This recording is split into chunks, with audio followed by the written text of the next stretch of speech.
Hello everyone, welcome to the Social Blueprint today. We have something really interesting for you today. Today I am interviewing Richard Stiebel, my husband, and Phillip Kingston, his brother. Tragically separated at birth. Who could tell the difference between the two of us? Slight skin difference, skin toning, and then of course you look like Richard Gere, and I'm just trying to think who I look like. Magnificent. Someone terrible. Not at all. Anyway, welcome to the Social Blueprint. Today we are going to discuss Melbourne's property market. So let's get started. Phillip, where did you grow up? Where did I grow up? I've got a slightly more unusual story to the typical Jewish experience. I grew up on a farm in Cootamundra in New South Wales with a population of 7,000 people, 5 Jews, 2 of them were my parents and 2 of them were my sisters. You can laugh, but it's a true story. And did you go to university? I went to university for 3 weeks. Actually, I was enrolled for 3 weeks. I went to university for a week before I dropped out. I could not bear it. My ADHD does not allow me to study statistics in an economics course at La Trobe University, because that was the only university I could get into at the time. I dropped out after 3 weeks. Fair call. And real estate, when did you get into, what made you get into real estate? Yeah, so it's kind of, I didn't ever think of being a real estate agent, but I always knew I could sell, and I loved to sell things. And even from, being a really small child, I was fascinated by the psychology of sales. So when I dropped out of university, I thought I was actually going to defer. So I decided I better get a job before I tell my parents I've dropped out of university. So I got a job in retail. And the day I started in retail, I just loved that whole selling experience. So I worked my way up this retail chain. At the same time, Gary and I had been best mates since we were 12, and he'd gone straight into real estate after he also dropped out of university. So he was loving his real estate journey, and he kept saying, come into real estate, come into real estate. And I always resisted because I thought I was going back to university to study. But the more I became in love with the sales process, the more I realized that if I was going to stay in sales, I had to sell the ultimate product. And the ultimate product, I think if you're a salesperson, is the biggest asset anybody will ever purchase in their life. So to me, that is the holy grail of sales. So I got into it after getting out of retail. And there you are. Here we are today. Here we are all of these years later. Gary and I are still in partnership, still getting on incredibly well. And, from a very small business, we've built a bigger one. It's brilliant. Yeah. And you've done a great job. Nice journey. Very, very well done. Richard, where did you grow up, sweetheart? She didn't call me sweetheart. I grew up in Eastern Kilda, and I still live in Eastern Kilda. So our family had a home there, not far from where I currently live. I've only ever lived within 2 kilometre radius of my original family home. You lived on the corner of Sidwell Avenue and Balaclava Road, which is the western corner. Just in case you didn't realise where the you grew up. northwest corner. I suppose it is the northwest corner. And I'd like to add that he's a lot more open-minded than where he's just lived. Yes. Okay. Read into that what you will, viewers. Yes. So I've always lived in Melbourne, in Eastern Kilda predominantly, and love the suburb, love the proximity to everything. It's just a great place to be. And where did you go to university or school? So I did do tertiary studies. I went to it was Chisholm Institute of Technology then. It's now part of Monash University campus in Caulfield, and I studied Bachelor of Business in Marketing, and spent about 14 years in the corporate world in a marketing role. And how did you get into the property market if you did marketing? So having spent that time in corporate, I noticed a lot of politics that takes place in a corporate environment. My late father was in the property development game, and he and I had discussed working together on and off, and I decided whilst he was still quite active at the age of 79, I would join him. And was he 79 when you joined him? 79. It's incredible. Yeah, which was quite remarkable that he was still working quite intently at that stage of his life, and it was a great opportunity to learn, to see if I'd enjoy the industry, and an opportunity to create some financial independence as opposed to being at the mercy of an employer. And my experience with him was terrific, and I've enjoyed it ever since. It's been 26 years ago now. 79, so I mean, obviously you're now in your late 40s, but ultimately, if you started with your father when he was 79, we've got so many more projects together in front of us. It's brilliant. It's brilliant. I'm just starting. Yeah, I'm just starting. You're just a child.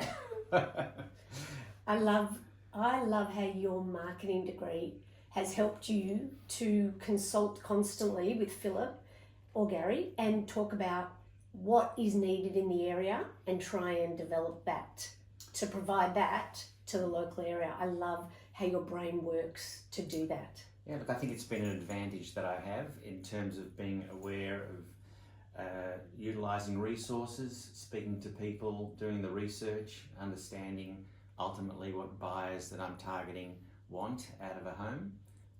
And I put a lot of importance into that, those sort of questions, and understanding who I'm talking to and what product I'm delivering, that it ticks enough boxes to create strong demand at the other end when the project's finished. He's actually not the typical builder in so many ways, if you think about it, because the typical builder is generally either a carpenter or an electrician or a plumber that was actually working on the trades, and they graduate through the process and become builders, as opposed to this guy here with his gorgeous speckled grey hair that's never actually lifted up anything on site ever. In fact, when I think about him, normally when I shake a builder's hands, you know, they're these huge calloused hands, and they're massive. And you touch his hands, and they're the softest, daintiest little hands, which is a very unusual builder. Well, it was a big shock to the system when I started with my father, having been a suit and tie person, and then all of a sudden I'm schlepping cement bags and digging trenches. Oh, so you actually lifted a bag, did you? I did. Right. I did, and it was very difficult. It was quite challenging in the beginning, but I became quite accomplished over time. But I definitely have reverted back as I've gotten a little older to just observing more and doing less. Giving more directions, yeah. You know, watching his back. But it's actually interesting because, you know, we in our business we've got the hands-on builders that came through the trades, and then you've got the armchair developers that, you know, kind of just surf rising markets, and then you've got Richard, who's been there for so long, but he's not the typical builder. He's absolutely far too aesthetic for the typical builder, which is lovely. And I've got to say, and a mensch, because he does go home, he only does one project at a time, if anyone's wondering, because he goes home each day, or he did for many years, to go and make his mum lunch. So I just wanted to add that. It's kudos to you. So it's basically his mother's fault that he hasn't been a more active builder, because I've been saying to him for years, can you just do more projects? Because his projects are fantastic, right? Now, one a year, it's like, oh, spare me, you should be doing 5 projects I'd like a to year. add that he doesn't have a demanding wife. Well, so you say, right? But if he hadn't have made his mum lunch every day, he would have done so many more projects. I could have a chat with your mum. She's the problem. I think the driver for me wanting me to do more projects is so that you could expand your suit wardrobe. Well, you know, there's got to be something in it for me, you being busier. Okay, Richie, over to you. So, Phillip, what do you think, in your opinion, how different is the real estate market today versus pre-COVID?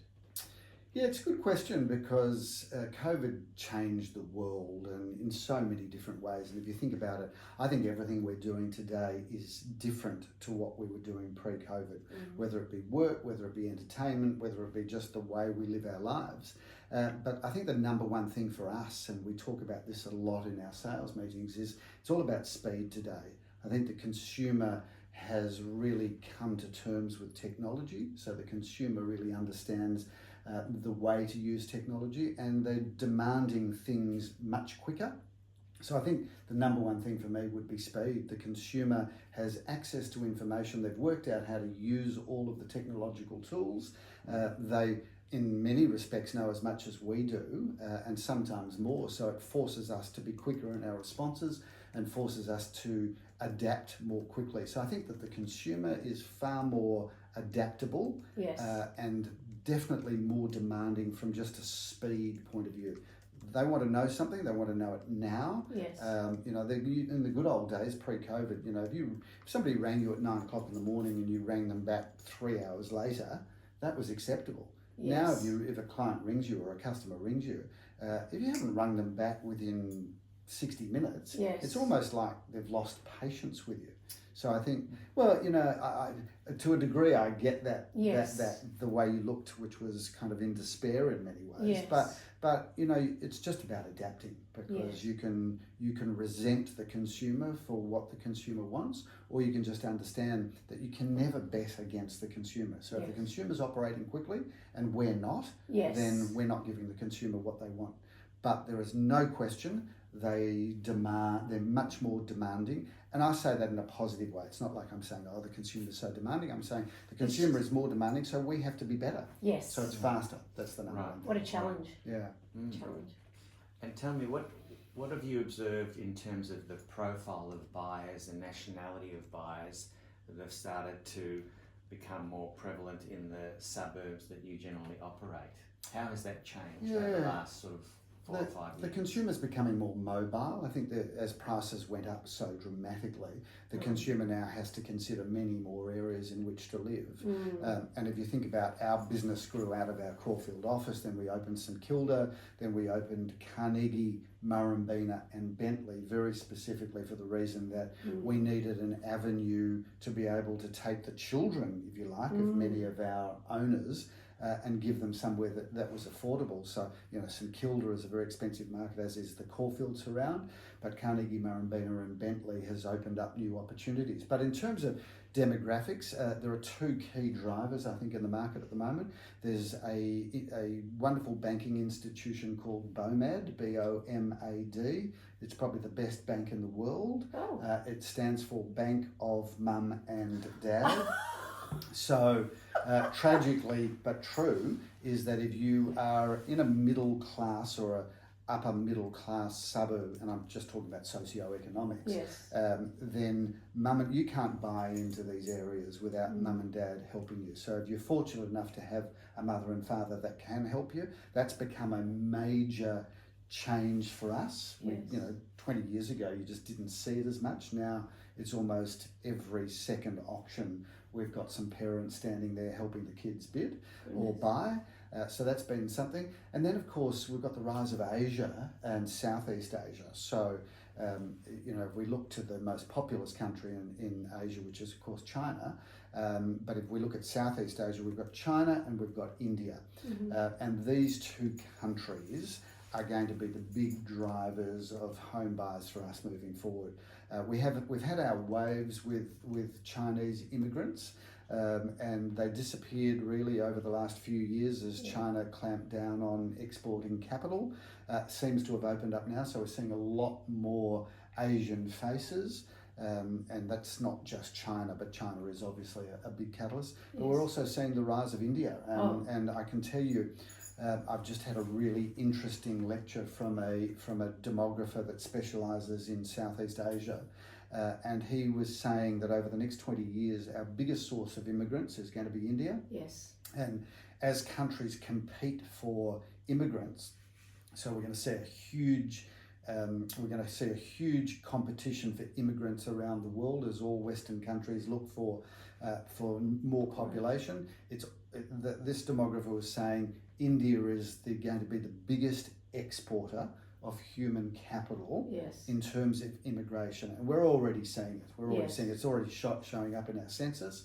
So to answer your question, I think it's Bank of Mum and Dad, BOMAD, and it's the rise of the Chinese and the Indian immigrant. So, and in terms of the younger generation trying to maintain livability, proximity to their parents and immediate family, I mean, how can we compete with the migration and the more affluent Indian and Chinese people trying to move into those suburbs? Yeah, look, I'm not so worried about not being able to compete with them, because at the end of the day, it's not like they're coming with unlimited capital. I mean, of course, there are some very rich Chinese and there are some very rich Indians, but the reality is that's not representative of the general immigration story. The immigration story is one of, yes, they're coming out with some money, but it's not like they're coming out with limitless capital. Yes. But certainly they probably appreciate ownership of homes even more than Australians do. Certainly from the Chinese perspective, in China you don't get freehold land, you get a lease. Yes. So they come to this country and almost gobsmacked that they get forever title on their properties. So we've got that cultural difference. But I'm not so worried about the Chinese or the Indians or any immigrants pushing out the local population. What I am worried about, and I would urge anybody watching this, you have to start becoming a bit political about the zoning regulations of the local areas. So at the moment we have a very awkward and a very difficult town planning situation. You'd be really aware of this. But if you want your children to live somewhere within 20 minutes, we're all going to have to get used to the fact that we're going to need greater density. If we use Caulfield as an example, we could double the population in Caulfield overnight and we've got enough infrastructure to cope. No, we'll probably need more kindergartens and we might need to extend and expand the schools. But if you think about, we've got Princes Park, we've got Caulfield Park, we've got the race course, we've got great strip shopping centres, we've got great train stations, tram lines. So we could double Caulfield's population and it would absolutely work beautifully. The shops would be more active, the streets would be more active, there'd be more people in the parks. I'm a great believer in greater density because greater density equals greater communities. Yes. When people drive home into their double lock-up garage, the garage goes up, they go inside, they go into their space, they play in their back gardens, in their swimming pools, sit in front of their televisions watching Netflix. You go to more densely populated suburbs. Like I've been spending a bit of time recently in Fitzroy, Abbotsford, Collingwood, and you go to the parks there, there's so many people and they're interacting with each other. I'm a great believer in density equals greater community. Yes. So you have to speak to your local councillor, you have to speak to your local politician, your federal politicians, because we need a really strong discussion around greater density in the middle rings. Aren't they trying to do that by land tax? They're now assessing it based on what you could have on that property as opposed to what is on that property? Oh, do you want to answer that? Yeah. You can have an argument with your wife. It does.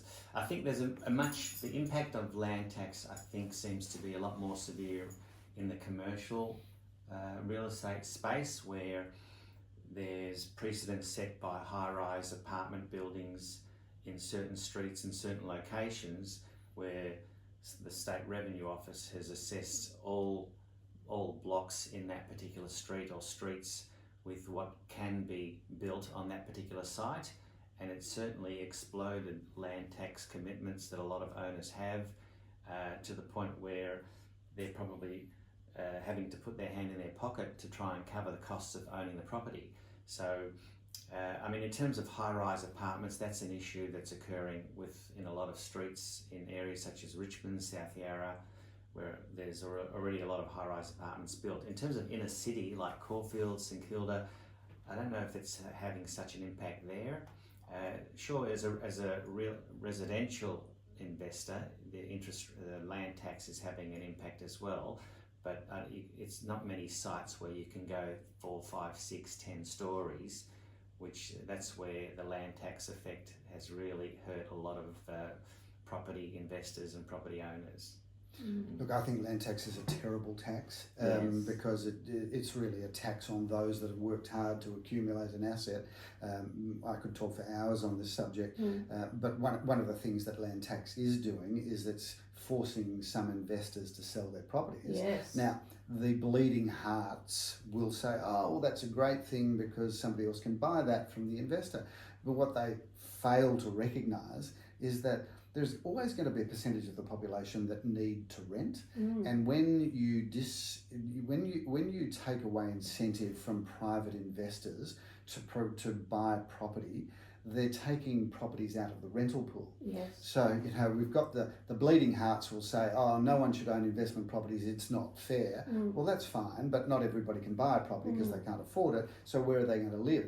So the private investors had provided rental accommodation. So, we manage around 5,000 properties. These are not rich people that we manage these properties for. Yes. These are normal, everyday, working people that have accumulated an asset in order to provide for their own retirement. If they sell that property, that's one less rental property. And if we're going to rely on the government to provide a rental accommodation, you may as well turn the lights off and close the doors on this economy, because anything that the government provides, generally speaking, and this is said with all due respect to politicians and public servants, they do it inefficiently. Yes. So I can tell you, our mums and dads that own investment properties provide those investment properties to the marketplace far more efficiently than the government does. Yes. You get the government to provide rental housing, they will do it at 100% more expensive than the private market will do it. So the money, it's a finite pot. If we're going to say to the government, provide rental accommodation, they'll do it completely inefficiently. So the money won't go somewhere else. So it's going to be taken from schools and hospitals to provide rental accommodation that the private market's happy to do. Yes. They do it very efficiently. So I think that there is a whole debate that has to happen with the bleeding heart minority that don't want anybody to own anything because it's not fair because I don't own it, right? It's just, it's an absurdity. That sort of economics has been tried right around the world and has been a dismal failure. Thank you. Good perspective. Interesting. And that, viewers, is 100% the absolute best opinion you can ever run with. So just practice what I've just said. No vested interest, of course. Yeah. All right, have you got any more questions? I've got one right at the end. I'll ask Phil. Philip, or right. yours? Okay, I've got to ask Richard a question. Ask me a question. I'm going to ask you a question. Ask me a question. Where is it? Here. You can skip that one. I'm going to skip the first two. Yeah. I like this one. Is it difficult to find viable development sites? Well, you've hardly been helpful in that department this year. We're good to sell from, not buy from. It's good to sell through, not buy from. Yeah. Well, that's kind of, everyone knows that. You want to sell through Phillip, but don't buy through Phillip. Thank you. A bit of an advertising plug there. Look, it's definitely this. I've been on the search for another site for myself for many months now, even at the back end of last year, and it was quite challenging. And definitely this year has been quite difficult to find a site for a couple of significant reasons. Firstly, I don't have to tell you that the volume of property on the market at the moment is probably at least a third down on what would be normally the case at this time of the year. So stock availability is limited. And when I have looked at a few things, which there's not been too many that have been viable for me with regards to what I'm trying to achieve with a boutique development, the cost of building being about 30 to 35% more than it was pre-COVID is a significant issue with regards to making projects viable. So you reckon it's as much as 35%, do you? Yeah, look, definitely. It's 30 to 35. I've spoken to colleagues and other builders in the industry, and they've undertaken projects in the last 12 months where their cost blowouts have been 50% more than what they expected, which has been a real challenge for them. So it's definitely the cost factor is significant in terms of making something viable once I find a site that I think can return a profit on completion. And then, I'm sort of having to back myself and guesstimate on what the product will sell for 2.5 years from now, because that's the cycle that takes place once I find a project. So can I just deconstruct that, because I think the viewers would be interested. Everybody thinks it's just so easy. You go and buy a block of land and you build something. Sure. But if you bought something today, you're saying that if you bought it today, it'll be finished and sold in 2.5 years. Yeah, 2.5 years. It's an amazingly long period of time, isn't it? Oh, it is. It definitely is. So it's sort of risk management really in terms of understanding when you buy a site conservatively what you might be able to sell the finished product for. Of course, it's always great if there's a bit more upside and the market seems to be a lot more buoyant on completion of a project, but you can never predict that. So one needs to be a bit more conservative, given that I'm usually doing speculative projects only and only build for myself, to make sure that 2.5 year journey and period is worthwhile, because it's a long time between paydays. And we've been working together now for 30 years, and you know, you can't guarantee what the cycle is in 2.5 years' time. So you've had some really great results, but you've also had some fairly ordinary results where the product and the street were perfect, but just the time was against you. Yeah, absolutely. I mean, look, all I can do to try and circumvent a sort of a poorer result is to deliver a high quality product which is sought after, create some innovative designs and finishes, try to make a statement in the marketplace, and hopefully, worst case scenario, there's a bit of profit at the pointy end of the process, but there's definitely no guarantee. So all of those things you do really well, and of course, when you then take the product to the market and sell through Gary, Peer and Associates, that actually helps you get an outstanding result, of course. I want to ask you, going back to the projects, how many properties would you look at before you buy a property? Because, again, so many people think, oh, you just go to an auction and you buy it. Well, first of all, you've got to, how many properties would you look at before you actually want to buy one? And then that doesn't guarantee you success anyway at the auction, does it? So how many would you look at? Look, that's a great question. I mean, I would, when volumes are generally at levels that we're used to, I probably would look at something every second week. Yeah. That might be a possibility, but it probably takes about 20 to 30 sites before I'm in a position where I think something can work and it's worthwhile pursuing. Because there's a lot of criteria that one needs to assess whether a project is viable, in terms of the size of the land, its orientation, limitations within the street, council guidelines, proximity of the neighbours, what's next door, what's behind you. So there's a lot of boxes to tick before a site becomes truly viable for me, and it can take 20 or 30 properties before I'm fairly aggressive in trying to purchase something, and then it's not a given that I'm the successful bidder if it goes to auction, because there's often a lot of competition on something that's really unique. Yeah, so you do all of this homework and you do all of these feasibilities and you do all of this, and what viewers might not know is you're also speaking to your town planners, your architects, so there's a whole lot of people behind you. And then even if it ticks all the boxes, you get to the auction, there's no guarantees you're not going to be outbid by somebody. No. So there's a lot of work that goes into it, isn't it? Yeah, there is. That can all often amount to nothing, but that's part of the industry I'm in, and I'm geared for it and prepared for it, and I just keep searching for the next one if I'm unsuccessful with something. Yeah. All right.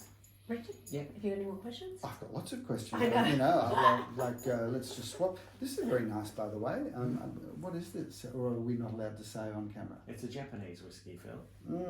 Nothing better than starting the morning with Japanese whiskey. I actually like it on my porridge. True story. When I grew up in Cootamundra, I hope my mother's not watching that. So like at the age of 8, right? We remember we're in the middle of a farm, in the middle of the country, in the middle of nowhere. And on the weekends my mother used to make porridge, and she used to put cream, and then she used to put a cap of rum. And let me tell you, if you've never had porridge... Sedate her children. I think that's probably what it was. But if you've never had porridge with cream and rum, brown rum and brown sugar, incredible. thought I'd just Sounds yum. I'll come over to you and Irene and take samples. I've got one last question for you, Yeah. Phillip, which as good as friends as we are and we've worked together for a long time, I'm always still fascinated when I just go as an observer to one of your auctions. I'm in awe of the fact that you still seem so passionate and excited at every single auction after having done some 10,000 auctions. What do you attribute that passion and excitement still week after week? Yeah, look, people ask me that question a lot, and thank you for asking the question. People ask me that a lot because I do operate with a high level of energy and enthusiasm. I think that's my natural fallback position. So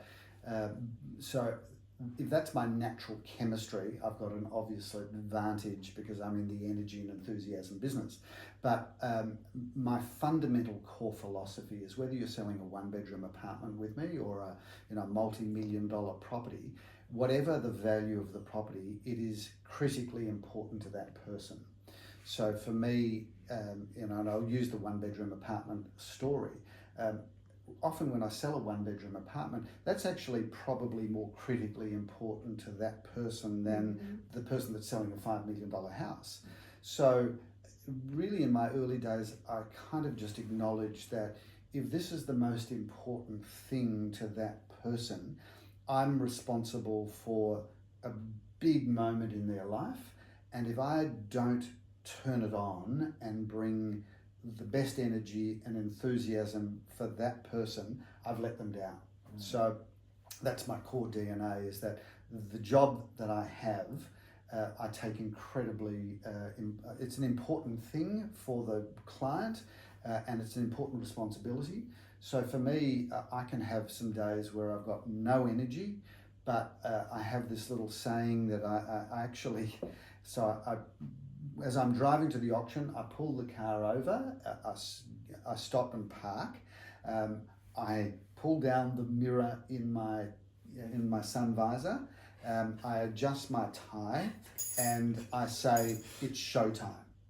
And it's really, I actually say that because that's the trigger for me to realise that doesn't matter how badly I might be feeling, I'm about to give somebody a show that's the most important show to them in their life. So it's almost like it's a responsibility that I take really seriously. That's lovely. You think that would work for me if I come on site and they have to confront my trades and go, right, this is showtime? Well, give it a whirl. Give it a whirl. You've tried everything else and you've been remarkably successful with everything you've done.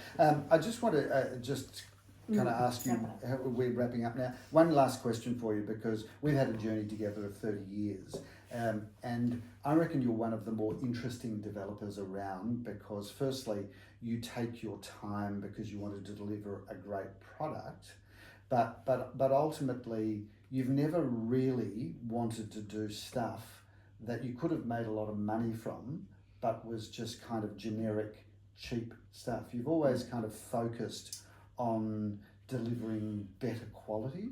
Where's that come from, do you think? I think my DNA. I've always been keen on premium product, delivering something that's a bit more prestigious. And when I'm building something, I'm often feeling, when it's been in the design stage or the detailing stage with the interior designer, is this somewhere where I would be happy living?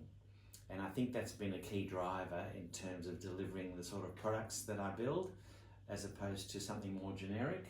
I think I just wouldn't feel good within myself to deliver a product that I could stand back, look at and think, I'm not sure if I'd enjoy living here. So that's probably been a big driver. And that's in all sizes. It's not like you're just building big houses. Whether you're building a small townhouse or a large one, I think you've always brought that personalised, I want somebody to be happy living there. Yeah, that's definitely been a big factor in terms of how I've operated.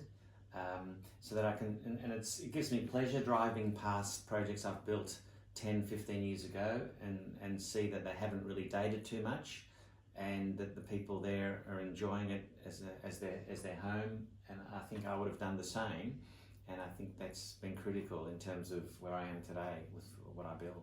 It's kind of interesting because, I've got a developer that only builds for money, just does not care about the product.